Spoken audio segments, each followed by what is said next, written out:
இப்ப நம்ம பாக்குறதே என்னன்னா, இந்த உலகத்துக்கு ஏத்த மாதிரி ஒரு வேஷம் நம்மளுக்கு இருக்கக்கூடாது அப்படின்றதுதான் ஆண்டவர் நம்மகிட்ட சொல்றது. அதுக்கு பதிலா ஆண்டவரோட சித்தம் என்னவோ அதை அறிஞ்சு நம்ம நடந்துக்கணும் அப்படின்றத ரோமர் 12:2 நம்ம பாக்குறோம். அதே மாதிரி பால் கொரிந்தியருக்கு 9வது அதிகாரத்துல எழுதும் போது ஒரு ஓட்டத்தை பத்தி சொல்றாங்க. அந்த குழந்தை மக்களுக்கு ஓட்டுனா என்னன்னு கரெக்டா தெரியும், ஓட்ட பந்தயங்கள் தான் தெரியும். அப்போ ஓட்டத்துக்கு ஓடுறவங்க ஒரு ப்ராப்பரான ஒரு டிசிப்ளின் மெயின்டைன் பண்ணி அவங்களோட ட்ராக்ல தான் ஓடுவாங்க. அதே மாதிரி ஓடுறதுல ஒருத்தர் மட்டும் தான் அந்த பரிசை பெற்றிருப்பாங்க. அதுக்கே அவங்க அவ்வளவு தூரம் ஒரு ப்ராப்பரான ஒரு டிசிப்ளின் மெயின்டைன் பண்ணிட்டு அவங்க ஓடுறாங்க அப்படின்றத குறிப்பா சொல்றாங்க. சோ அதுல இருந்து திருப்பி அவங்க சொல்லும் போது அங்க அந்த அழிஞ்சு போற அந்த ஒரு பரிசுக்காக ஓடுற அவங்களே அவ்வளவு தூரம் ஒரு ப்ராப்பரா ஓடும் போது அழியாத அந்த கிரீடத்தை பெற நாம எவ்வளவு தூரம் இன்னும் பர்டிகுலரா அந்த டிசிப்ளினோட ஓடணும் அப்படின்றது அவங்க ரொம்ப குறிப்பா சொல்றாங்க. அப்போ நம்ம ஒரு சர்டனிட்டியோட ஓடணும், நம்ம யதார்த்தமா எதுவும் பண்ணக்கூடாது அப்படின்றத சொல்றாங்க. அதே மாதிரி அங்க ப்ரீச் பண்றதுக்கு அவங்களே டிசிப்ளின் இல்லாம போகாதபடி நான் அந்த என்னோட உடம்பு ஃபுல்லாவே நான் டிசிப்ளின் பண்ணிக்கிறேன், என்னோட சரீரத்தை ஃபுல்லாவே நான் அந்த ஒடுக்கி அந்த டிசிப்ளின்குள்ள வச்சுக்கிறேன் அப்படின்னு சொல்றாங்க. இது நமக்கு முதல் ரீசன் ஏன் நம்ம ஹேபிட்ஸை பத்தி நம்ம சிந்திக்கிறோம் அப்படின்றதுக்காக. நம்மளுக்கு ஒரு ப்ராப்பரான ஒரு ஹேபிச்சுவல், ஒரு டிசிப்ளின், ஒரு ஸ்ட்ராங்கான ஒரு லைஃப் தேவை அங்க. அப்புறம் ரெண்டாவது நம்ம பார்க்கும்போது நம்மளோட அட்வர்சரிஸ்க்கு, நம்மளோட எதிரிங்களுக்கு அகேன்ஸ்டா நமக்கு ஒரு அட்வான்டேஜ் வேணும் அப்படின்ட்டு. இப்ப நம்ம எதிரிகள்லாம் யாரு அப்படின்னு சொல்லி நம்ம யோசிக்கலாம். இங்க நம்ம கிறிஸ்டியன்ஸா இருக்க போய் நம்மளுக்கு எதிரிகள் இருக்காங்கன்னா அப்படின்னு சொல்லி யோசித்தா கண்டிப்பா இருக்காங்க. நம்மளுக்கு உலகம், மாமிசம், பிசாசு இது எல்லாமே நம்மளுக்கு எதிரிகளா இருக்கு. அங்க யோவான் 12:19 பாக்குறோம், நாம இந்த உலகத்தாரா இருந்தோம்னா உலகம் நம்மள சிநேகிக்கும். ஆனா நம்ம உலகத்தாரா இல்லாதனால உலகம் நம்மள பகைக்கிறது அப்படின்னு சொல்லிட்டு ஆண்டவர் சொல்லிட்டு போறாங்க நம்ம கிட்ட. அதே மாதிரி இந்த உலகத்துல இருந்து வர காரியங்கள் என்னன்னா, நம்ம சரீரத்தின் இச்சை, கண்களின் இச்சை, ஜீவனத்தின் பெருமை, அந்த காரியங்கள் எல்லாமே உலகத்துல இருந்து வர்றது. இது எல்லாமே நம்மள மறுபடியும் ஸ்டாப் பண்ற காரியங்கள், நம்ம ஹிண்டர் பண்ற காரியங்களா இருக்குங்க. சோ இதுக்காகவும் இதெல்லாம் நம்ம ஓவர்கம் பண்றதுக்கும் நம்மளுக்கு ஒரு ப்ராப்பரான அந்த ஹேபிட்ஸ் தேவை. அண்ட் ஃபைனலா நான் உங்களோட எதிரியான சத்ருவும் அப்படின்னு சொல்லிட்டு 1 பேதுரு 5:8 நம்ம பாக்குறோம். சோ எவனை விழுங்கலாமோ என்று சொல்லி வகையை தேடி திரிகிறான் அப்படின்னு சொல்லி நம்ம வசனத்துல பாக்குறோம். சோ இப்ப இந்த சத்ருக்கு அகேன்ஸ்டா, உலகத்துக்கு அகேன்ஸ்டா, நம்ம மாமிசத்துக்கு அகேன்ஸ்டா நம்ம உள்ள போராட்டத்துல நம்மளுக்கு ஒரு ப்ராப்பரான ஒரு டிசிப்ளின்டான ஒரு லைஃப், ஒரு ஹேபிச்சுவல் லைஃப் கண்டிப்பா நம்மளுக்கு தேவை. சரி, இப்போ எதுக்காக நம்ம ஹேபிட்ஸை பத்தி பாக்குறோம் அப்படின்னு சொல்லிட்டு நம்ம பார்த்துட்டோம். இப்போ ஹேபிட்ஸ்னா என்ன அப்படின்றதையும் ஒரு சின்னதா ரீகேப் பண்ணிக்கலாம். நமக்கு தெரிஞ்சதான், நம்ம காமன் யூசேஜ்ல அந்த ஹேபிட்ஸ்னா என்னன்றது நம்ம பேசுவோம். இதை இந்த நல்ல ஹேபிட், கெட்ட ஹேபிட் சொல்லி பேசுவோம். ஸோ ஜென்ரலா நம்ம சொல்லும் போது ஒரு ஹேபிட்னு சொல்லும் போது ஒரு ஆட்டோமேட்டிக்கா ஒரு ரொட்டீன் நடக்கிற காரியம், அது நம்ம யோசிக்காமலே நடக்கிற ஒரு காரியம், சப்கான்சியஸா நடக்கிற காரியம். நம்ம இன்டென்ஷன்லா நான் இதை பண்ண போறேன் அப்படின்னு சொல்லிட்டு நம்ம பண்ற காரியம் கிடையாது. அதே மாதிரி ஈஸியா மறந்து போற ஒரு காரியம் கிடையாது. அதே மாதிரி எந்த ஒரு யாரும் சொல்லாமலே நாமளே பண்ற ஒரு காரியத்தை ஹேபிட்னு சொல்லுவோம். ஒரு உதாரணமா பார்க்கணும்னா, நம்ம காலையில எழுந்திரிச்சு பிரஷ் விளக்குற ஒரு ஹேபிட், பிரஷ் விளக்குற ஹேபிட் தான் சொல்லுவோம். சோ அது ஒரு நல்ல ஹேபிட் அங்க. ஏன்னா நம்ம எந்திரிச்சோடனே ஆட்டோமேட்டிக்கா பண்ணுவோம். நம்ம அதை திங்க் பண்ணி, ஐயோ நான் இன்னைக்கு கண்டிப்பா நான் பிரஷ் விளக்கணும் அப்படின்னு சொல்லி நம்ம திங்க் பண்ணி பண்ண மாட்டோம். இதை நம்ம மறக்கவும் மாட்டோம். நம்ம ஏஜுக்கு அப்புறம் யாருமே நம்மளுக்கு இதை சொல்லவும் தேவையில்லை, நாமளே ஆட்டோமேட்டிக்கா பண்ணிடுறோம். சோ இப்ப ஹேபிட்ஸ் சொல்லி பார்க்கும்போது அகெயின் அடுத்த கிளாசிபிகேஷன் நம்மளுக்கு ஒரு நல்ல பழக்கம், கெட்ட பழக்கம் அப்படின்னு இருக்கு. சோ இப்ப நல்ல பழக்கம் அப்படின்னா என்ன, ஒரு ஜென்ரலா ஒரு லிஸ்ட் போட்டிருக்கேன். இது மட்டும் தான் நல்ல பழக்கம் இல்ல, நிறையவும் இருக்கு. சோ உதாரணமா நம்ம பார்க்கும்போது காலையில ஏர்லியா எந்திக்கிறது, சன் வரக்கு முன்னாடியே எந்திக்கிறது. அப்புறம் முழங்கால் போட்டு நம்ம ஜெபிக்கிறது, நம்ம பிரஷ் விளக்குறது, நம்ம பைபிள் வாசிக்கிறது, பிரைஸ் அண்ட் தேங்கிங் காட், அதுக்கப்புறம் நம்ம எக்ஸசைஸ் பண்றது, குளிக்கிறது, நம்மளோட பெட்டை நீட்டாக்கி போடுறது, நம்ம ரீட் பண்ற காரியம், நம்ம எழுதுற காரியம், நம்ம படிக்கிற காரியம், அப்புறம் இது எல்லாத்தையும் ஒரு ஷெட்யூலோட மெயின்டைன் பண்ணி பண்றது, இதெல்லாம் நம்ம குட் ஹேபிட்ஸ்ன்னு சொல்லி சொல்லலாம். அதே மாதிரி தொடர்ந்து நம்ம சொல்லணும்னா நம்ம பேரண்ட்ஸ்க்கு ஒபே பண்றது, நம்ம ஒரு ஜேர்னல் மெயின்டைன் பண்றது, டெய்லி எனக்கு என்ன நடக்குது அப்படின்னு சொல்லி ஒரு எழுதுற ஒரு பழக்கம்.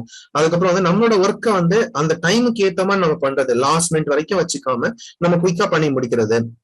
நம்மளோட ஃபேமிலியோட டைம் ஸ்பெண்ட் பண்றது, அதுக்கப்புறம் வீட்டுல ஏதாவது ஹெல்ப் தேவைன்னா அதுக்கேற்ற மாதிரி நம்ம பண்றது, நம்மளோட பேரண்ட்ஸ் வந்து நம்ம ரெஸ்பெக்ட் பண்றது, பேரண்ட்ஸ் அண்ட் எல்டர்ஸ் ரெஸ்பெக்ட் பண்றது, யாருக்காவது தேவை இருக்குன்னா என்னென்ன நீட் இருக்கோ அவங்களுக்கு தேவையான ஹெல்ப் பண்றது, மத்தவங்களை வந்து கிரீட் பண்றது, அப்புறம் வந்து நம்மளோட செல்ஃப் ஹைஜீன் நம்ம ப்ராப்பரா வந்து நீட்டா இருக்குமான்னு பாக்குறது, நம்ம சரௌண்டிங்ஸ் நீட்டா வைக்கிறது, அப்புறம் வந்து இப்போ கரண்டா என்ன நடக்குது அப்படின்றத பத்தி தெரிஞ்சுக்கிறது. இப்போ நம்ம ஜெபிக்கிறது கூட வந்து கரண்டா என்ன நடக்குதுன்னு தெரிஞ்சாலும் நம்ம ஜெபிக்க முடியும்.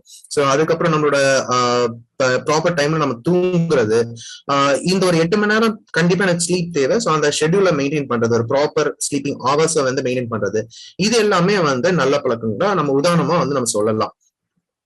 அப்போ ஒரு ஜென்ரலைஸ் பண்ணி நம்ம சொல்லணும்னா குட் ஹேபிட்ஸ் அப்படின்னு சொல்லிட்டு நம்ம சொல்லணும்னா, ஜென்ரலைஸ் பண்ணி இதெல்லாம் இருந்துச்சுன்னா இது குட் ஹேபிட்ஸ் சொல்லி நம்ம எடுத்துக்கலாம் அப்படின்னு நம்ம சொல்லணும்னா இந்த மாதிரி காரியங்கள் நம்ம வச்சுக்கலாம்.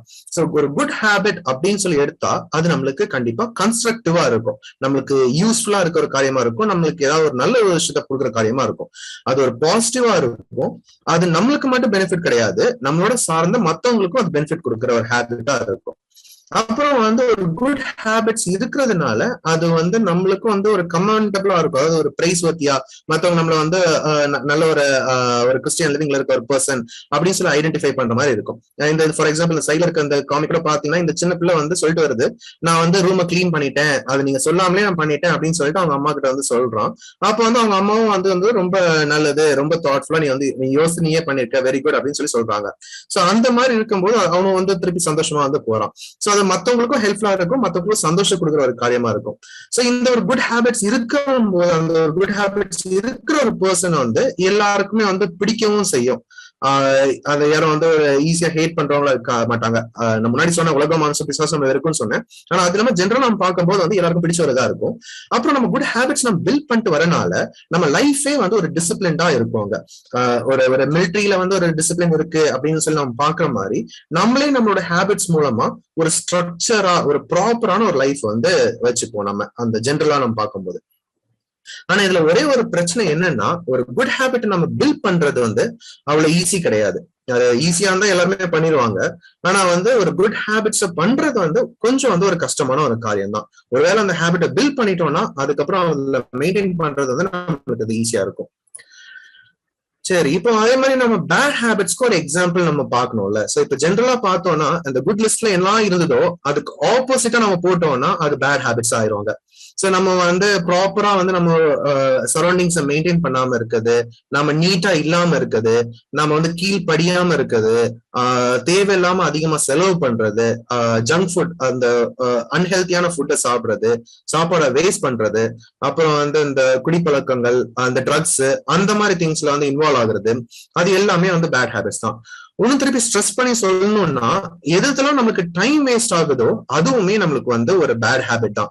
எங்க எக்ஸாம்பிளுக்கு வந்து நம்ம போடும்போது அந்த சோசியல் மீடியால யூடியூப்ல, ஃபேஸ்புக்லயோ, இன்ஸ்டாகிராம்லயோ அதுல நம்ம வேஸ்ட் பண்ற டைம் வந்து பேட் ஹேபிட் தான். அதே மாதிரி ஒரு வீடியோ கேம்ஸ்ல நம்ம ரொம்ப டைம் ஸ்பெண்ட் பண்றோம்னா அதுவும் பேட் ஹேபிட்ஸ் தான்.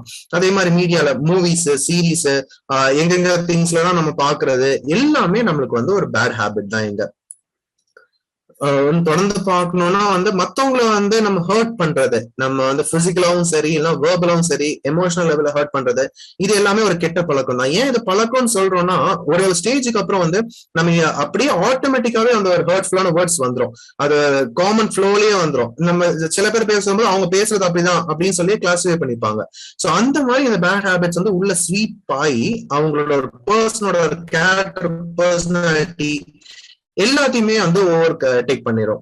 அதே மாதிரி ப்ரோகாஸ்டினேஷன், நம்ம வந்து ஒரு டைமுக்கு முடிக்க வேண்டிய காரியத்தை நம்ம அப்புறம் பண்ணிக்கலாம் சொல்லி கடைசி வரைக்கும் வந்து வச்சிருக்குது. அப்புறம் வந்து நம்ம சோம்பேறித்தனமா இருக்குது, ஸ்மோக் பண்றது, கெட்ட வார்த்தைகளை பேசுறது, மத்தவங்களை வந்து புள்ளி பண்றது, நம்மளுக்கு கீழே இருக்க ஒரு பர்சன்ஸ் அதனால அவங்களுக்கு மேல எனக்கு அத்தாரிட்டி இருக்குன்னு சொல்லிட்டு நான் என்னென்ன பண்ணிக்கலாம் அப்படின்னு சொல்லி பண்றது, மத்தவங்களை கேலி பண்றது, கிண்டல் பண்றது, திருடுறது, ஏமாத்துறது, அந்த நெயில்ஸ் எல்லாம் நீட்டா வைக்காம இருக்குது. இப்ப நம்ம ஏதாவது பண்ணிட்டு இருக்கோம்னா வந்து கை கால் சும்மா வைக்க முடியாம அதை ஆட்டிக்கிட்டே அப்படியே வந்து அட்ஜஸ்ட் பண்ணிட்டே இருக்குது.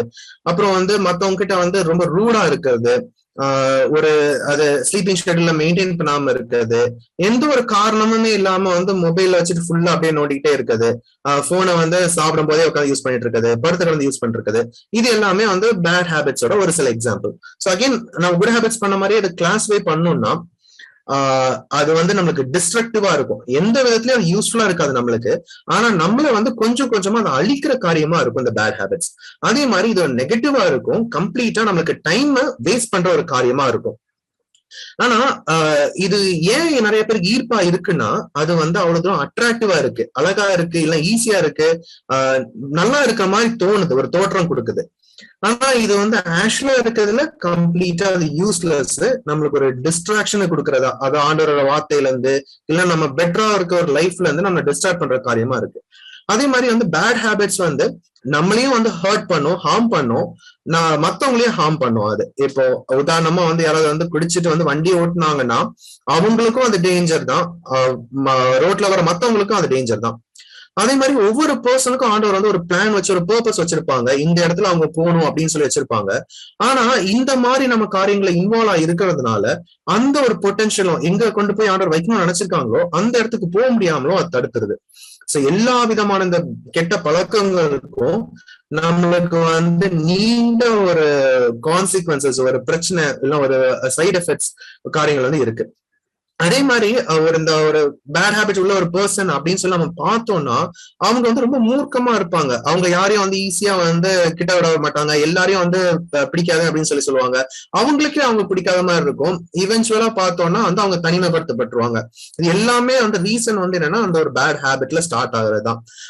அதே மாதிரி வந்து ஒவ்வொரு ஹேபிட்ஸுமே வந்து இன்னும் பெரிய பெரிய மோசமான காரியங்களுக்கு வந்து ஒரு கேட்வேயா இருக்கு. ஸோ சின்ன ஒரு பேட் ஹேபிட்ல ஸ்டார்ட் ஆகிற காரியம் கொஞ்சம் கொஞ்சமா பெரிய பெரிய மோசமான காரியங்கள்ல வந்து அது போறதா இருக்கு. அங்க வந்து அவங்க டெம்டேஷனை கண்ட்ரோல் பண்ண முடியாம, அவங்க இச்சைகளை கண்ட்ரோல் பண்ண முடியாம வந்து போகுது. இதனாலதான் சின்ன ஒரு பேட் ஹேபிட்ல ஸ்டார்ட் பண்ற ஒரு காரியம் ஒரு அடிக்ஷன்ஸா போய் மாறுறதை நம்ம பாக்குறோம். நிறைய பேருக்கு வந்து நிறைய பலவிதமான அடிக்ஷன்ஸா இருக்கலாம், நம்ம கிளாசிஃபை பண்ண கூட முடியாத அளவுக்கு நிறைய நம்பர் அடிக்ஷன்ஸ் வந்து நம்ம இப்ப பார்த்துட்டு இருக்கோம். அதே மாதிரி இந்த பேட் ஹேபிட்ஸ் வந்து இந்த ஹேபிச்சுவல் சின்ஸ் அப்படின்ற காரியத்துக்கும் அது லீட் பண்ணும். அதாவது வந்து மத்தபடி அவங்க ஓகேயா இருப்பாங்க, நார்மலான்னு தெரியும், ஆனா ஒரு பாவத்தை மட்டும் ஒருவேளை யாருக்குமே தெரியாம சீக்கிரட்டா பண்ற ஒரு காரியமா இருக்கும். ஆனா வந்து அவங்க தப்புன்னு தெரியும், அதை விடணும்னு நினைப்பாங்க, ஆனா வந்து அது வந்து ஆட்டோமேட்டிக்கா அவங்களுக்கு போயிருது அப்படின்றதுலாம் இருக்கும். இந்த பழக்க வழக்கங்களை, இந்த மாதிரி கெட்ட பழக்கங்களை பிளஸ் வந்து அடிக்ஷன்ஸ், ஹேபிச்சுவல் சின்ஸை பிரேக் பண்றது வந்து அவ்வளவு ஈஸியும் கிடையாது நம்ம பாக்குறது. ஏன்னா ஒரு கம்ஃபர்டபுளா இருக்கிற மாதிரி இருக்கும் ஃபர்ஸ்ட், ஆனா அப்புறம் அதுல பிடிச்சு வச்சு நம்மள வந்து அங்க அமுத்தி பிடிச்சிக்கும், அதுல இருந்து வெளில வர்றது கஷ்டமா இருக்கும். சரி, அப்போ இப்போ நம்ம வந்து பார்த்துட்டோம், இதுதான் வந்து ஹேபிட்ஸ்ன்னு பார்த்துட்டோம். நல்ல ஹேபிட்ஸ்னா என்னன்றது கிளாஸிஃபை பண்ணிட்டோம், கெட்ட ஹேபிட்ஸ்னா என்னன்றது பார்த்துட்டோம். நல்ல ஹேபிட்ஸை செய்யறது கஷ்டம்ன்றதை புரிஞ்சுக்கிட்டோம், கெட்ட ஹேபிட்ஸை டிராப் பண்றது கஷ்டம்ன்றதை புரிஞ்சுக்கிட்டோம். சோ இப்போ நம்மளுக்கு வந்து ஆனா தேவை வந்து ஆண்டவரோட அந்த சித்தம் போல அந்த பர்பஸுக்கு ஏத்த மாதிரி நாம பெர்ஃபெக்டா ஒரு நல்ல ஒரு டிசிப்ளின்டான ஒரு ஹேபிச்சுவல் லிவிங் வேணும் அப்படின்றத நம்மளோட எல்லாரோட ஆசை. சோ இதை நம்ம எப்படி பண்றது? நம்மளுக்கு வசனமும் சொல்லுது, நிறைய காரியங்கள் நம்ம கேட்டிருக்கோம், நம்மளோட ஒவ்வொரு டிஸ்கஷன்லயும் சரி, இல்லைன்னா வந்து ஒவ்வொரு பர்சனல் ரீடிங்கும் சரி, இல்லைன்னா ஒவ்வொரு மீட்டிங்ஸ்லயும் சர்ச்சஸ்லயும் சரி, நாம அங்க இருக்கும்போது ஆண்டு நம்ம கூட இன்டர்சீட் பண்றாங்க, பேசுறாங்க, வசனத்தை வந்து நம்ம கேட்கிறோம் நல்லா, ஆனா வந்து நம்ம அதை செய்ய மாட்டேங்கிறோம் சம்டைம்ஸ், இல்லைன்னா அதை செய்யறதுக்கு நம்ம மறந்தும் போயிடுறோம்.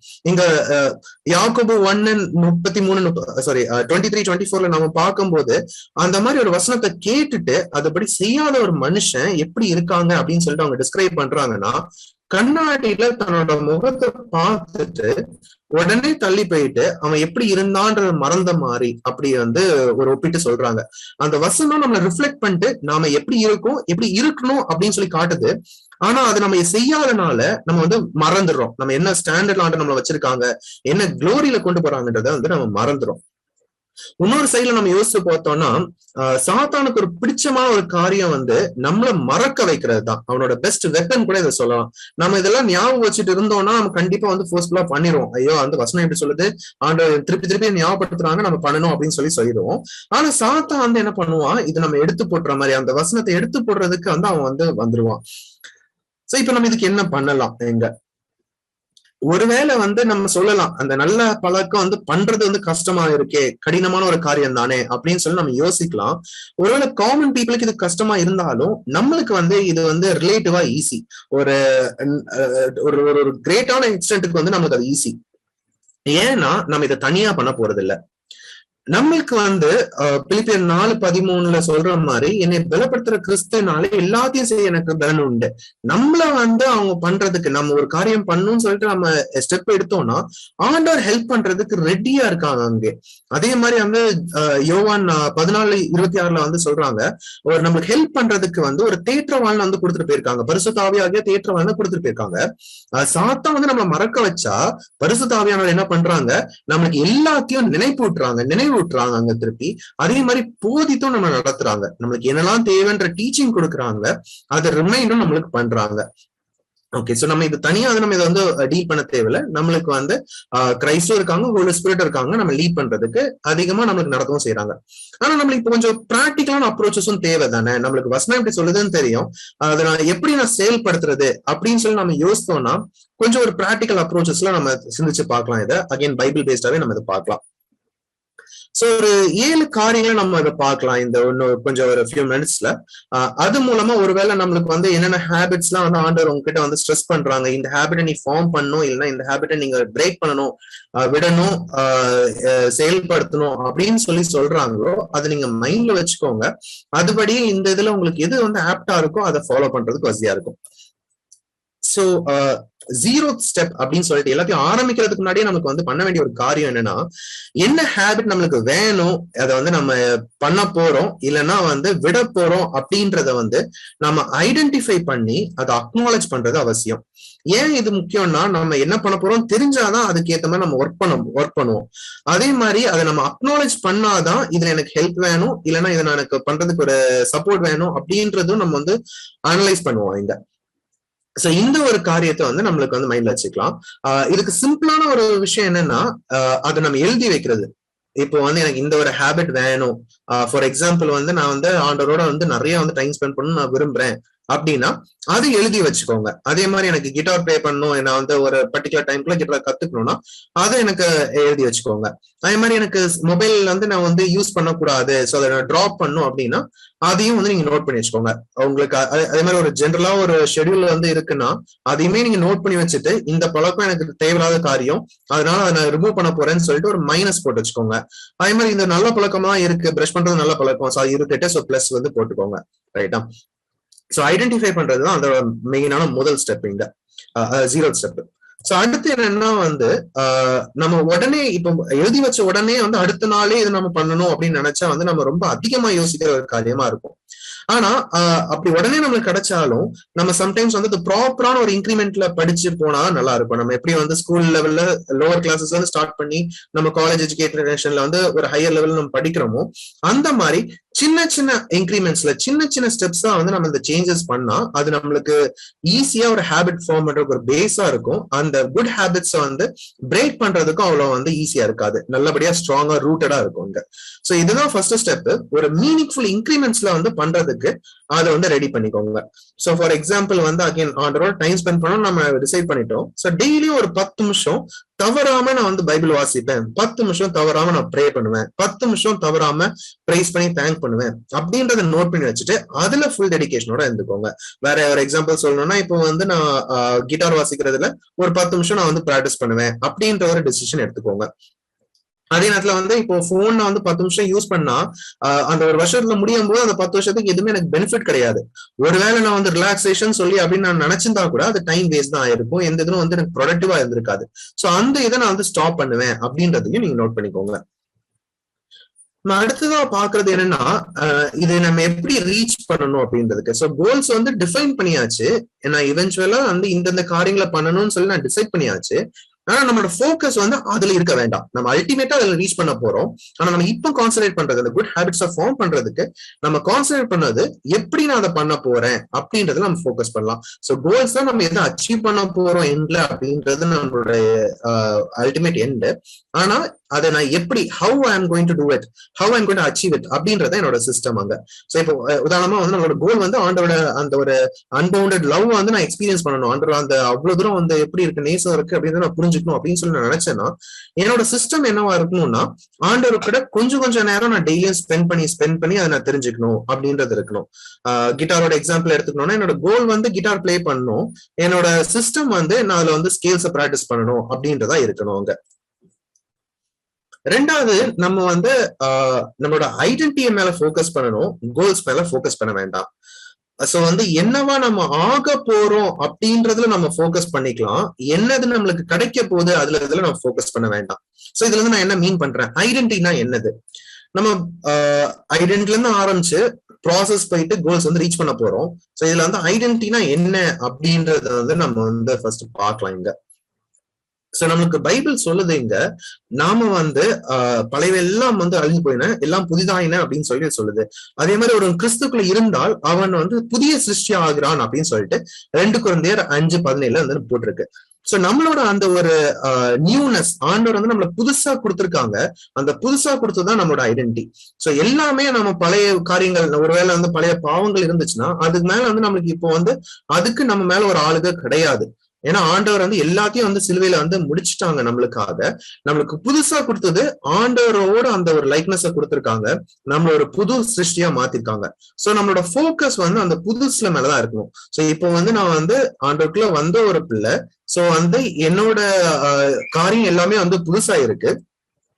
சோ நான் வந்து ஆண்டவருக்குள்ள கிறிஸ்துக்குள்ள இருக்கிறனால கிறிஸ்துக்கு பிடிக்காத காரியம் எதுவும் நான் பண்ண மாட்டேன். சோ ஆண்டவருக்கு பிடிக்காத காரியம் வந்து நான் மூவி பாக்குறது, கேம்ஸ் விளையாடுறது, மத்த காரியங்களை நான் வந்து டைம் வேஸ்ட் பண்றது அப்படின்னு இருந்துச்சுன்னா அது எனக்கு வேண்டாம். என்னோட ஐடென்டிட்டி இது. சோ நான் இப்படி கிறிஸ்துக்குள்ள இருக்கிறனால நான் இதை பண்ண மாட்டேன் அப்படின்றது நம்ம மைண்ட்ல இருந்துச்சுன்னா நம்ம ஆட்டோமேட்டிக்கா அதை டிராப் பண்றது நம்ம ஈஸியா இருக்கும். சோ இப்ப என்னோட ஐடென்டிட்டி வந்து ஒரு good Christian, good disciple of Christ அப்படின்னு இருக்கும் போது என்னோட கேம்ஸ் நான் அன்இன்ஸ்டால் பண்ணிடுவேன், என்னோட டிஸ்ட்ராக்ஷன்ஸா இருக்க அந்த மூவி ஆப்ஸ் நான் டெலிட் பண்ணிடுவேன், எனக்கு தேவையில்லாத காரியங்களை வந்து நான் வந்து ரெஸ்ட்ரிக்ட் பண்ணிடுவேன். அப்படி பண்ணும்போது ஆட்டோமேட்டிக்கா நான் அந்த பழக்கத்தை வந்து நான் டிராப் பண்ணிடுவேன், விட்டுருவேன் கம்ப்ளீட்டா. அதே மாதிரி வந்து நான் இந்த காரியத்தை வந்து விட முயற்சிக்கிறேன் அப்படின்னு சொல்றதோட நான் இந்த காரியத்தை விட்டுட்டேன் அப்படின்னு நீங்க சொல்லி பழகிக்கோங்க. அப்படின்னா எனக்கு இந்த மூவி பாக்குறத நான் விட்டுட்டேன் அப்படின்னு சொல்லும் போது வந்து இன்னும் ஈஸியா அதுல வந்து நம்ம நினைச்சிருக்கிறது ஈஸியா இருக்கும்.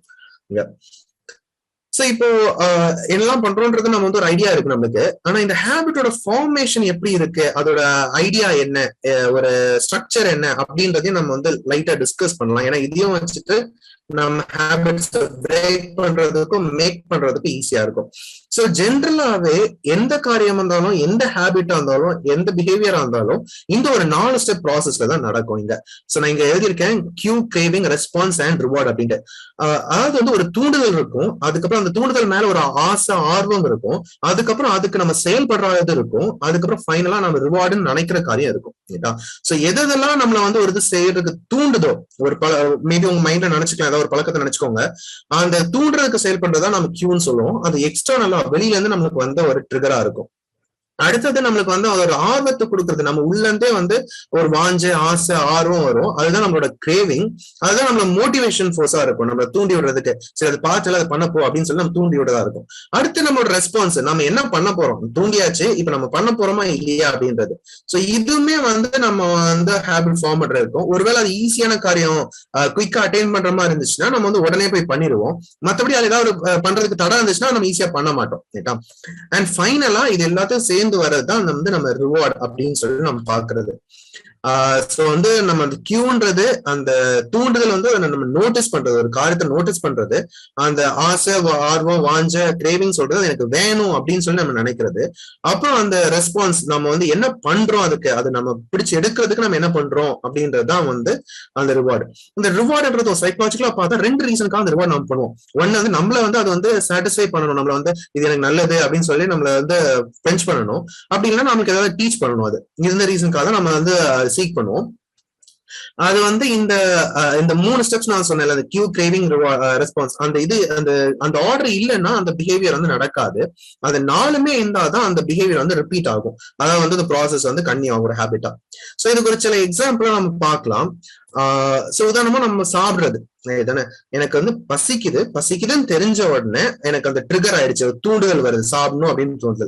உடனே நான் வந்து எனக்கு வந்து சாப்பாடு மேல ஒரு ஆசை, ஆர்வம் வரும் அங்க. அப்புறம் வந்து நான் போய் வந்து அதுக்கு தேவையான திங்ஸ் பண்ணிட்டு, ஒருவேளை நான் வந்து ஹோட்டலுக்கு போறதோ இல்லைன்னா வந்து வீட்டுல செஞ்சோ அதை வந்து நான் சாப்பிட்டு வந்து எனக்கு வந்து ஒரு குவென்சிங் இருக்கும், ஒரு சாட்டிஸ்ஃபைடா வந்து ஹப்பாடா அப்படின்னு சொல்லிட்டு ஒரு ரிவார்ட் இருக்கும் இங்க. சோ இது வந்து ஒரு ஜெனரல் எக்ஸாம்பிள், ஒரு ஹேபிட், ஈட்டிங் ஹேபிட் அப்படின்றதுக்கு ஃபார்ம் இருக்கு. ஆனா இது நம்ம நெகட்டிவா பார்க்கணும்னா நிறைய காரியங்கள் வந்து நெகட்டிவாவும் இருக்கு. நம்ம போனே எடுத்தோம்னா போன் பாக்குறதுக்கு வந்து நம்மளுக்கு தூண்டி விடுறது அந்த நோட்டிபிகேஷன் சவுண்டு, இல்லைன்னா நம்ம அந்த ரூம்குள்ள வந்தோம்னா வந்து அந்த போனை பாக்குறதே வந்து நம்மளுக்கு வந்து அது தூண்டுதல் கொடுக்குறது. அப்புறம் நம்ம வந்து பார்த்தோன்னே சரி என்ன இருக்குன்னு பாக்கணும் அப்படின்னு சொல்லிட்டு எனக்கு ஆர்வத்தை கொடுக்குது. ஆர்வத்தை பார்த்தோன்னே திருப்பி உட்காந்து அங்க என்ன எனக்கு வேணும் அப்படின்னு சொல்லிட்டு நம்ம அதுல இன்டராக்ட் பண்றோம், அதை யூஸ் பண்றோம். அப்புறம் வந்து ஃபைனலா இந்த லாஸ்ட் பிக்சர்ல பார்த்த மாதிரி அந்த போனையே பார்த்துட்டு அப்படியே உட்காந்துக்கிறோம். இது ஒரு நெகட்டிவ் எக்ஸாம்பிள், ஒரு பேட் எக்ஸாம்பிள் நம்ம பண்றதுக்கு. அதே மாதிரிதான் இப்ப கூட நம்மளோட சோசியல் மீடியாலயும் சரி, எல்லா அந்த ஆப்ஸ்லயும் நம்ம பார்த்தோம்னா வந்து அந்த சின்ன சின்ன வீடியோஸ் ஃபார்மேட் வந்து எல்லாத்தையும் ப்ரெவலண்டா இருக்கு. ஏன்னா அது சின்ன டைம்ல நம்ம நிறைய என்கேஜ் பண்ணிட்டு குவிக்கா ஒரு ரிவார்ட் கொடுக்குற மாதிரி நம்ம மைண்டுக்கு ஓகே நம்ம ஸ்க்ரோல் பண்ணி ஏதாவது ஒரு நம்ம சிரிக்க வைக்கலாம், இல்ல நம்ம ஏதாவது எமோஷன் ட்ரிகர் பண்றதா இருக்கலாம். ஆனா அந்த குவிக்கா வந்து நம்ம அந்த எக்ஸ்பீரியன்ஸ் பண்றதுனால இன்னும் நிறைய வேணும்னு சொல்லிட்டு நம்ம ஸ்க்ரோல் பண்ணிட்டே இருக்கோம். அதே மாதிரி வந்து யூடியூப் வீடியோ எல்லாம் பார்த்தோம்னா வந்து நம்ம கிளிக் பண்ணணும்னு வைக்கிறதுக்காகவே அவங்க அந்த தம்ப்நெயில் டிசைன் பண்ணிப்பாங்க, இல்ல டைட்டில் போட்டிருப்பாங்க தூண்டி விடுறதுக்காக. அதே மாதிரி இது வந்து நம்மளோட நியூயார்க் திங்ஸ்ல இருந்து மட்டும் தான் வரணும் அவசியம் இல்ல. நம்மளோட வேர்ட் ஆஃப் மவுத்ல இருந்து நம்ம ஃப்ரெண்ட்ஸ் பேசுறது அப்படின்றது கூட நம்ம தூண்டுதல் வரலாம்.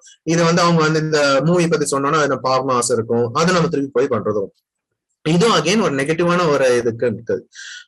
இன்னொரு இதுல இருந்து பார்த்தோம்னா எந்த ஒரு அட்வர்டைஸ்மெண்ட் எடுத்துட்டாலும் இதே ஸ்ட்ரக்சர் இருக்கும். அங்க ஒரு பைக் ஆடோ இல்ல ஜுவல்லரி ஆடோ பார்க்கும்போது அந்த அந்த ஒரு பர்சனுக்கு வந்து அது வேணும்னு இருக்கும், அவங்களுக்கு அது ஒரு ஆர்வம் இருக்கும், திருப்பி அதை போய் அவங்க எடுத்துடுறாங்க, திருப்பி ஃபைனலா அவங்க சந்தோஷமா இருக்க மாதிரி காட்டுவாங்க.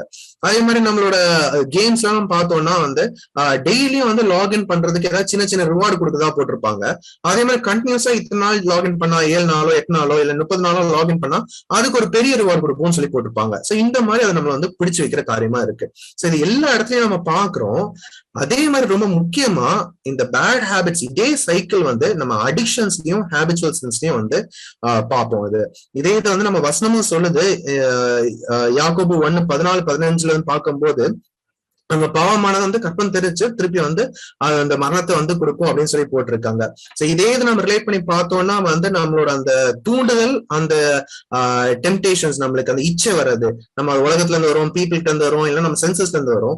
அப்புறம் நம்ம கிரேவிங் வந்து நம்மளே வந்து பண்ணுவோம், நம்ம டிசைர்ஸ்ல இருந்து நம்மளுக்கு பண்றதா இருக்கும். அப்புறம் திருப்பி வந்து அந்த பாவத்தை நம்ம கமிட் பண்ணோம்னா அதுக்கு ரெஸ்பாண்ட் பண்ணிடுறோம். நம்ம அது அந்த கொஞ்ச நாளைக்கு பண்றது இல்ல, ஒரு நிமிஷம் ஆசை தான், அதுக்கு ரிலேட்டா பண்ணிடுவோம். ஆனா ஃபைனலா நம்மளோட ரிவார்டு என்னவா இருக்க போதுன்னா அடிக்ஷன்ஸ்ல இருந்து இவென்ச்சுவலா இட்டர்னல் டெத்துக்கு போவோம், நித்திய மரணத்துக்கு நம்ம போயிருவாங்க. அந்த கீர்த்தனையில கூட வந்து நம்ம பாடுவோம், அழியும் நிமிஷத்து ஆசை காட்டியே அக்னி கடலில் தள்ளுவானே அப்படின்னு சொல்லிட்டு போட்டிருக்கோம். ஒரு ஃபிளீட்டிங்கான ஒரு நிமிஷம் ஆசை தான், ஆனா அதை காட்டிட்டு நம்மள அக்னி கடலில் தள்ளுறதா இருக்கு. இதை நம்ம மைண்ட்ஃபுல்லா வச்சுக்கணும். நமக்கு இதை அண்டர்ஸ்டாண்ட் பண்ணிக்கிட்டோம்னா இதை நம்ம பிரேக் பண்றதுக்கு ஈஸியா இருக்கும் இங்க. இதே ஐடியா வச்சுட்டு ஒரு நல்ல ஹேபிட் பண்ணணும்னா அந்த ஹேபிட்டை வந்து நம்ம ஆப்வியஸா வச்சுக்கணும், அட்ராக்டிவா வச்சுக்கணும், ஈஸியா வச்சுக்கணும், சாட்டிஸ்ஃபை வச்சுக்கணும். ஏன்னா இப்ப நம்ம பைபிள் வாசிக்கிறது ரெகுலரா பண்ணணும்னா நான் எந்திரிச்சோன்னா பாக்குறது முதல் காரியம் பைபிளா இருக்கிறதா இருக்கும். அப்ப பார்த்தோடனே பைபிள் வாசிக்கணும்ன்ற ஒரு தூண்டுதல் வந்துடும் எனக்கு. அப்புறம் அதை நான் எடுத்து பாக்குறதுக்கு எனக்கு வந்து வசதியான ஒரு பொசிஷன்ல வச்சிருக்க மாதிரி இருக்கணும், அது ஈஸியா நான் படிக்கிறதுக்கு ஏத்த மாதிரி இருக்கணும், அது ஒரு கஷ்டமான ஒரு காரியமா நம்மளுக்கு இருக்கக்கூடாது. அதுக்கப்புறம் அது வந்து எனக்கு சந்தோஷத்தை கொடுக்கும். இங்க நிறைய கருத்துக்கு நம்ம ரிமைண்டர் வச்சிருக்கோம். இந்த மாதிரி நம்ம நல்ல ஹேபிட்ஸ் பண்றதுக்கு ஒரு ரிமைண்டர் வச்சா தப்பு இல்ல. மறக்காம நான் பைபிள் வாசிக்கிறதுக்கு எனக்கு இத்தனை மணிக்கு ஒரு ரிமைண்டர் கொடுங்கன்னு சொல்லிட்டு நம்ம போன்லயே அலாம் செட் பண்ற மாதிரி செட் பண்ணிட்டோம்னா அதுவுமே நம்மளுக்கு வந்து ஃபாலோ பண்ண ஈஸியா இருக்கும். அதே இதை வந்து நம்ம வந்து நம்மளோட பேட் ஹேபிட்ஸ் பிரேக் பண்றதுக்கும் வந்து ஈஸியா இருக்கும். இப்ப நம்ம எடுத்தோடனே காலையிலேயே நான் வந்து போன்ல தான் இன்வால்வ் ஆயிட்டு இருக்கேன்னா அந்த போன் நம்ம எந்திரிச்சோன்னா பாக்குற ஒரு ஈஸியான இடத்துல இருக்கக்கூடாது, அது தள்ளி எங்கேயாவது நம்ம ஒழிச்சு வச்ச மாதிரி இருக்கணும். அப்படின்னா அதை நம்ம ஈஸியா எடுக்க மாட்டோம். அதே மாதிரி நம்ம திறந்து பார்த்த உடனே வந்து உங்களுக்கு அதுல அந்த ஒரு வால்பேப்பர் கூட சேஞ்ச் பண்ணி இந்த இதுல டைம் வேஸ்ட் பண்ணதான் போறோம் அப்படின்னு சொல்லிட்டு நம்ம வசனம் மூலமா நினைவு கூட்டுற மாதிரி ஏதாவது பண்ணோம்னா அது கூட வந்து நம்மளுக்கு அதை ஸ்டாப் பண்றதா இருக்கும். அதே மாதிரி நிறைய ஆப் டைமர்ஸும் இருக்கு. இந்த ஆப்ல ரொம்ப வந்து டைம் வேஸ்ட் பண்றோம் அப்படின்னு இருந்துச்சுன்னா அன்இன்ஸ்டால் பண்றது பெஸ்ட். ஆனா ஏதோ ஒரு எசென்ஷியலான ஆப் இப்போ வாட்ஸ்அப்லயே ரொம்ப டைம் வேஸ்ட் பண்றோம் அப்படின்னா இதுக்கு இத்தனை மினிட்ஸ் மேல யூஸ் பண்ண வேண்டாம்னா அதுக்கும் ஒரு டைமர் போட்டுக்கலாம். ஆட்டோமேட்டிக்கா அந்த ஆப் வந்து அதுக்கு மேல ஷட் டவுன் ஆயிரும், அடுத்த நாள் தான் ரிவ்யூ ஓபன் ஆகிற மாதிரி இருக்கும். இந்த மாதிரி கூட நம்ம ட்ரை பண்ணி பாத்துக்கலாம். ஃபைனலா வந்து ரெண்டு காரியம் என்னன்னா நம்ம வந்து டைம்ல ரொம்ப மைண்ட்ஃபுல்லா இருக்க வேண்டிய விஷயம் தான்.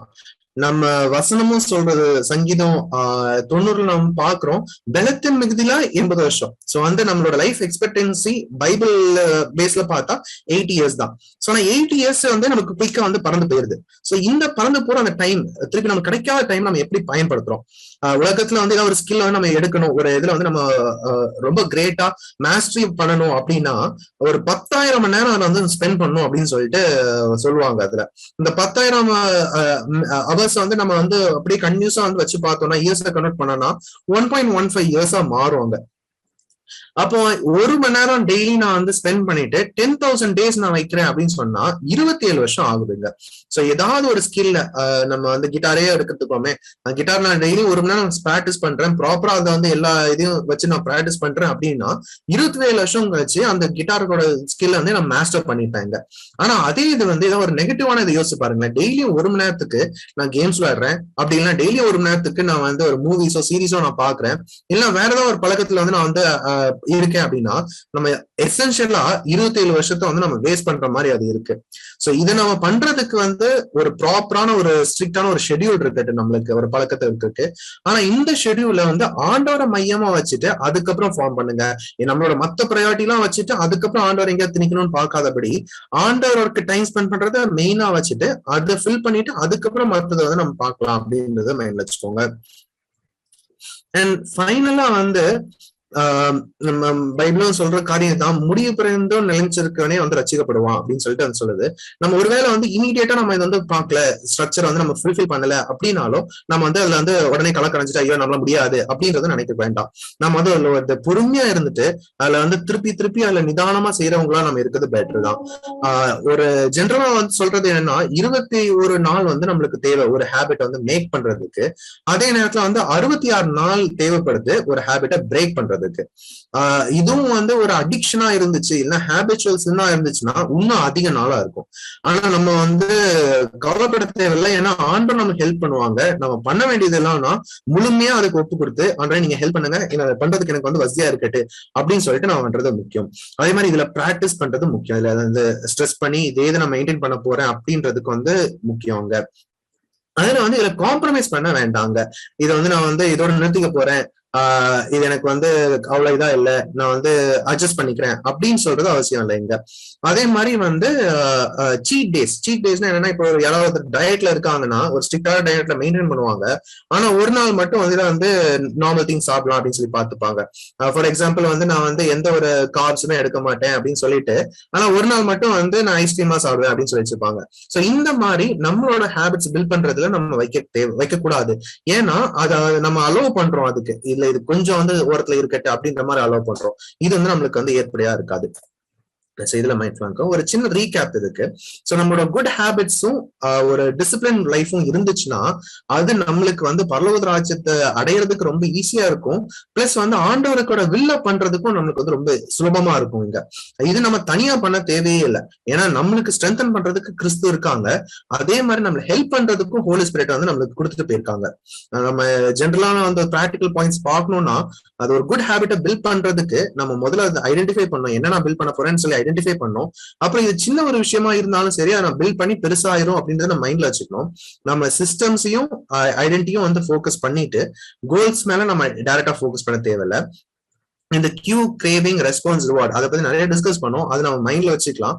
அது வந்து எந்த காரியத்தை நம்ம பில்ட் பண்ணணுமோ அதை ஆப்வியஸா வச்சுக்கலாம், அட்ராக்டிவா வச்சுக்கலாம், ஈஸியா வச்சுக்கலாம், சாட்டிஸ்ஃபைங்கா வச்சுக்கலாம். அதே நேரத்துல வந்து நம்ம இவ்வளவு தூரம் டிசைட் பண்ணிருக்கோம். இதுல வந்து ஒரு பொறுமையோடையும் நிதானமோடையும் நம்ம போகணும். நம்மளோட இருக்கிற டைம் ஆண்டவர் கிருபியா கொடுத்திருக்க டைம், ஏன்னா வந்து காலத்தை ஆதாயப்படுத்திக் கொள்ளுங்கன்னு சொல்லி வந்து வசனம் சொல்லுது. அந்த டைமை வந்து நம்ம வந்து எஃபெக்டிவா யூஸ் பண்றதுல இருந்துக்கலாம். சரி, இவ்வளவு தூரம் வந்து நம்ம வந்து பார்த்தோம்ல, இப்போ வந்து என்ன பண்ணலாம், எப்படி இதை வந்து நம்ம வந்து பண்ணணும் அப்படின்றதுக்கு 21 டே சேலஞ்ச் அப்படின்றது நம்ம எடுக்கலாம் இங்க. சோ இப்போ இந்த 21 டே சேலஞ்ச்னா என்ன, நம்ம இங்க வந்து நம்ம பண்ற காரியம் தான் ஒரு 21 நாள் வந்து நம்ம தொடர்ந்து அதை பண்ணோம்னா நம்ம வந்து நிலைச்சு நிப்போம் அங்க. கரெக்டான? சோ அப்ப அப்படி பண்றதுக்கு வந்து ஒருவேளை வந்து நம்ம ஒரு ஸ்ட்ரக்சர்டா பண்ணா பெட்டரா இருக்கும் அப்படின்றது வந்து ஒரு தாட் இருக்கலாம் உங்களுக்கு. சோ இங்கேயும் வந்து இந்த ஒய்ஆர்பியில இருக்கும்போது உங்களுக்கு வந்து ஒரு டேஸ் அனௌன்ஸ் பண்ணிட்டு ஒரு பர்டிகுலரா வந்து வந்து சொல்லுவாங்க, இந்த டைம்குள்ள வந்து நீங்க இந்த ஒரு ஹேபிட் வந்து பண்றதுக்கு ஒரு ஷெட்யூல மெயின்டைன் பண்ணிக்கோங்க, நீங்க நினைக்கிறத வந்து பண்ணுங்க, அந்த என்ன வந்து ஆர்டர் பேசியிருக்காங்களோ அதை டிசைட் பண்ணுங்கன்னு சொல்லிட்டு வந்து இன்ட்ரோடியூஸ் பண்ணுவாங்க. கிளஸ்டர்ஸ்லயும் சரி ஜென்ரலாவும் வந்து உங்களுக்கு டேட்டா சொல்லுவாங்க. ஸோ அந்த டைம் வந்து இதுக்காக யூட்டிலைஸ் பண்ணிக்கோங்க இங்க. ஸோ ரீகேப் பண்ணோம்னா நம்மளோட ஒர்க் டேயும் சரி, வீக் டேயும் சரி, வீக்கெண்டும் சரி, ஆண்டவருக்கு ஏதோ வந்து கம்ப்ளீட்டா மாறணும். அதுதான் அங்க ஒரு மெயினான திங். அதே நேரத்துல வந்து நிறைய காரியத்தை வந்து ஒரே நேரத்துல வந்து நீங்க வந்து ஃபோக்கஸ் பண்ண வேண்டாம். ஒருவேளை நீங்க வந்து இப்போ ஆண்டவருக்கு சொல்லிருக்கலாம், ஸ்ட்ரெஸ் பண்ணிருக்கலாம், நீங்களும் நோட் பண்ணி வச்சிருந்திருக்கலாம் இந்த திங்ஸ் எல்லாம் வேணும்ன்றதுல. அதுல வந்து கொஞ்சம் கொஞ்சமா எடுத்துக்கோங்க, ஒரு ரெண்டு காரியமா எடுத்துக்கோங்க. அதை வந்து நான் வந்து ஃபர்ஸ்ட் பண்ண போறேன் அப்படின்றதுக்கு வந்து டிசைட் பண்ணிக்கோங்க. சோ என்னெல்லாம் கெயின் பண்ணணும்னா இன்னும் அதிகமான டைம் இன் பிரேயர், இன்னும் அதிகமான டைம் இன் பைபிள், இன்னும் அதிகமான டைம் இன் லைக் என்னென்ன குட் ஹேபிட்ஸ் எல்லாம் வேணும் அப்படின்றது நீங்க எழுதி இருக்குது. அப்புறம் ஏதாவது ஸ்கில்லோ இல்லைன்னா ஏதோ ஒரு திங்கோ நீங்க வந்து லேர்ன் பண்ணும், இம்ப்ரூவ் பண்ணும், அதையும் நீங்க நோட் பண்ணிக்கோங்க. அதே மாதிரி எதுதான் உங்களுக்கு டைம் வேஸ்ட் பண்ணுதோ, இப்ப நிறைய அது மைண்ட் வந்து உடனே எழுதி வச்சுக்கோங்க, இந்த இதெல்லாம் எனக்கு வந்து டைம் வேஸ்ட் பண்ணுது, இதெல்லாம் எனக்கு வேண்டாம் அப்படின்றத எழுதி வச்சுக்கோங்க.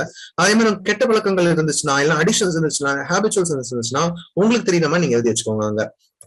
அதே மாதிரி வந்து இந்த ஒய்ஆர்பி மூலமா பண்றதுனால பிரசங்கில நம்ம பாக்குறோம், ரெண்டு பேரா இருக்கிறது வந்து பெட்டர் அப்படின்னு சொல்லி போட்டிருக்கோம். ஒருத்தர் கீழே விழுந்தா இன்னொருத்தர் வந்து தூக்கி விடுறதுக்கு இன்னொருத்தர் ஹெல்ப் பண்ண இருப்பாங்க. அதே மாதிரி ஒருத்தர் வந்து ஒருத்தர் சிங்கிளா இருக்கும்போது ஓவர்பம் பண்றது ஈஸி, ஆனா ரெண்டு பேரா இருக்கும்போது அவங்க வந்து ஹெல்ப் பண்றதுக்கு வந்து நல்லா இருக்கும், ரெண்டு பேரும் வந்து மேனேஜ் பண்ணிப்பாங்க அப்படின்னு சொல்லுவாங்க. சோ இந்த இதுலயும் நம்ம ஒய்ஆர்பி மூலமா பண்ற அந்த 21 Day சேலஞ்ச்லயும் வந்து என்னன்னா, ஒரு அக்கௌண்டபிலிட்டி பார்ட்னரா உங்களுக்கு இன்னொருத்தர் வந்து கொடுக்கப்படுவாங்க. நீங்க ரெண்டு பேரும் சேர்ந்து அதுக்கு ஒவ்வொருத்தருக்கு ஒரு வந்து ப்ரே பண்ணிட்டு நீங்க வந்து இந்த டிசிஷன் எடுத்தீங்கன்னா ஒரு வேலை உங்களுக்கு தோணுச்சுன்னா நீங்க ஷேர் பண்ணிக்கலாம். அப்படின்னா மைண்ட்ல வச்சுக்கிட்டே வந்து இந்த காரியம் நான் வந்து பண்ண போறேன், இந்த 21 நாள் முடியும் போது நான் இன்னும் வந்து ஆண்டவருக்குள்ள காட்லியா இருப்பேன், நான் என்னோட இதுல வந்து ஸ்ட்ரக்சரா மெயின்டைன் பண்ணுவேன் அப்படின்றதுல வந்து தீர்மானம் எடுத்துக்கோங்க. ரைட். சோ இது எப்போ நடக்குது அப்படின்றத வந்து பின்ன வந்து உங்களுக்கு சொல்லுவாங்க. இப்போதைக்கு இது எல்லாமே வந்து மைண்ட்ஃபுல்லா இருக்கு. ரைட். சோ நம்ம ப்ரே பண்ணி முடிச்சிடலாம். அன்பின் பிதாவே ராஜா, இந்த நிலவில அன்றை இசப்ப ராஜா, இந்த நிலையும் ராஜா நாங்க வந்து ஹேபிட்ஸ் பத்தி தெரிஞ்சிச்சோம் ராஜா. நாங்க இது தனியா பண்றதுக்கு இல்ல ராஜா, நீங்க எங்க கூட இருக்கீங்க, உங்களுக்கு தேற்றவாழ நீங்க அனுப்பி ராஜா, நீங்க வெயிட் பண்றீங்க, அதுக்கு அன்று ராஜா. ஏசப்பா நீங்க தொடர்ந்து எங்களுக்கு என்னெல்லாம் தேவையோ அது எல்லாத்தையும் எங்களுக்கு உணர்த்துங்க. நீங்க நிறைய காரியங்கள் இப்ப நீங்க உணர்த்தி இருக்கலாம், அதை நாங்க வந்து செயல்படுத்துறதுக்கு, நாங்க ப்ராப்பரா அதை பண்றதுக்கு எங்களுக்கு அது பலன் தாங்க ராஜா. நாங்க அதை ஸ்டார்ட் பண்ணிட்டு அதுல விட்டுறாதபடி, இது கஷ்டமா இருக்கு அப்படின்னு சொல்லி பின்வாங்காதபடி ராஜா, உங்களை முழுசா நிலைச்சிருந்து உங்களை பார்த்து ராஜா எங்களோட ஹேபிட்ஸ் வந்து பில்ட் பண்ணிட்டு எங்க தாங்க ராஜா.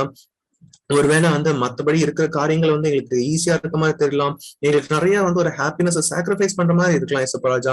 ஆனா அந்த மாதிரி காரியங்களை வந்து நாங்க வந்து எங்களுக்கு டிஸ்கரேஜா எடுக்காதபடி ராஜா, டிஸ்கரேஜ்மெண்டா எடுக்காதபடி ராஜா, இது எல்லாமே வந்து ராஜா நித்தியமா இருக்க காரியங்களுக்காக நாங்க பண்றோம் அப்படின்றத மைண்ட்ல வச்சுட்டு நாங்க பண்ண எங்களுக்கு கிருபையை தான் ராஜா. தொடர்ந்து வழிநடத்துங்க. இதை தொடர்ந்து நாங்க பண்ண போற இந்த 21 Day சேலஞ்சுக்காக நன்றி ஏசப்பா ராஜா. அந்த டைம் எல்லாமே ராஜா எங்களுக்கு ஃப்ரூட்ஃபுல்லா இருக்கணும், அதை நாங்க கிளியர் கட்டா பண்ணணும் ராஜா. எங்களோட நாங்களும் சரி எங்களோட அக்கௌண்டபிலிட்டி பார்ட்னரும் சேர்ந்து பண்ற காரியங்கள் எங்களுக்கு அது கம்ப்ளீட்டா ஒரு நல்ல ஒரு ஸ்ட்ரக்சர்ல வர நீங்க கிருபை தாங்க. எங்களோட லைஃப் ஒரு டிரான்ஸ்ஃபர்மேஷனோட ஒரு நல்ல ஒரு டிசிப்ளின் லைஃபா மாற நீங்க கிருபை தாங்க. எல்லாத்தையும் நீங்க கூட இருந்து நடத்துங்க, காத்துக்கொள்ளுங்க, நடத்துங்க. காத்துராஜுக்கு நல்ல பிதாவே, ஆமீன்.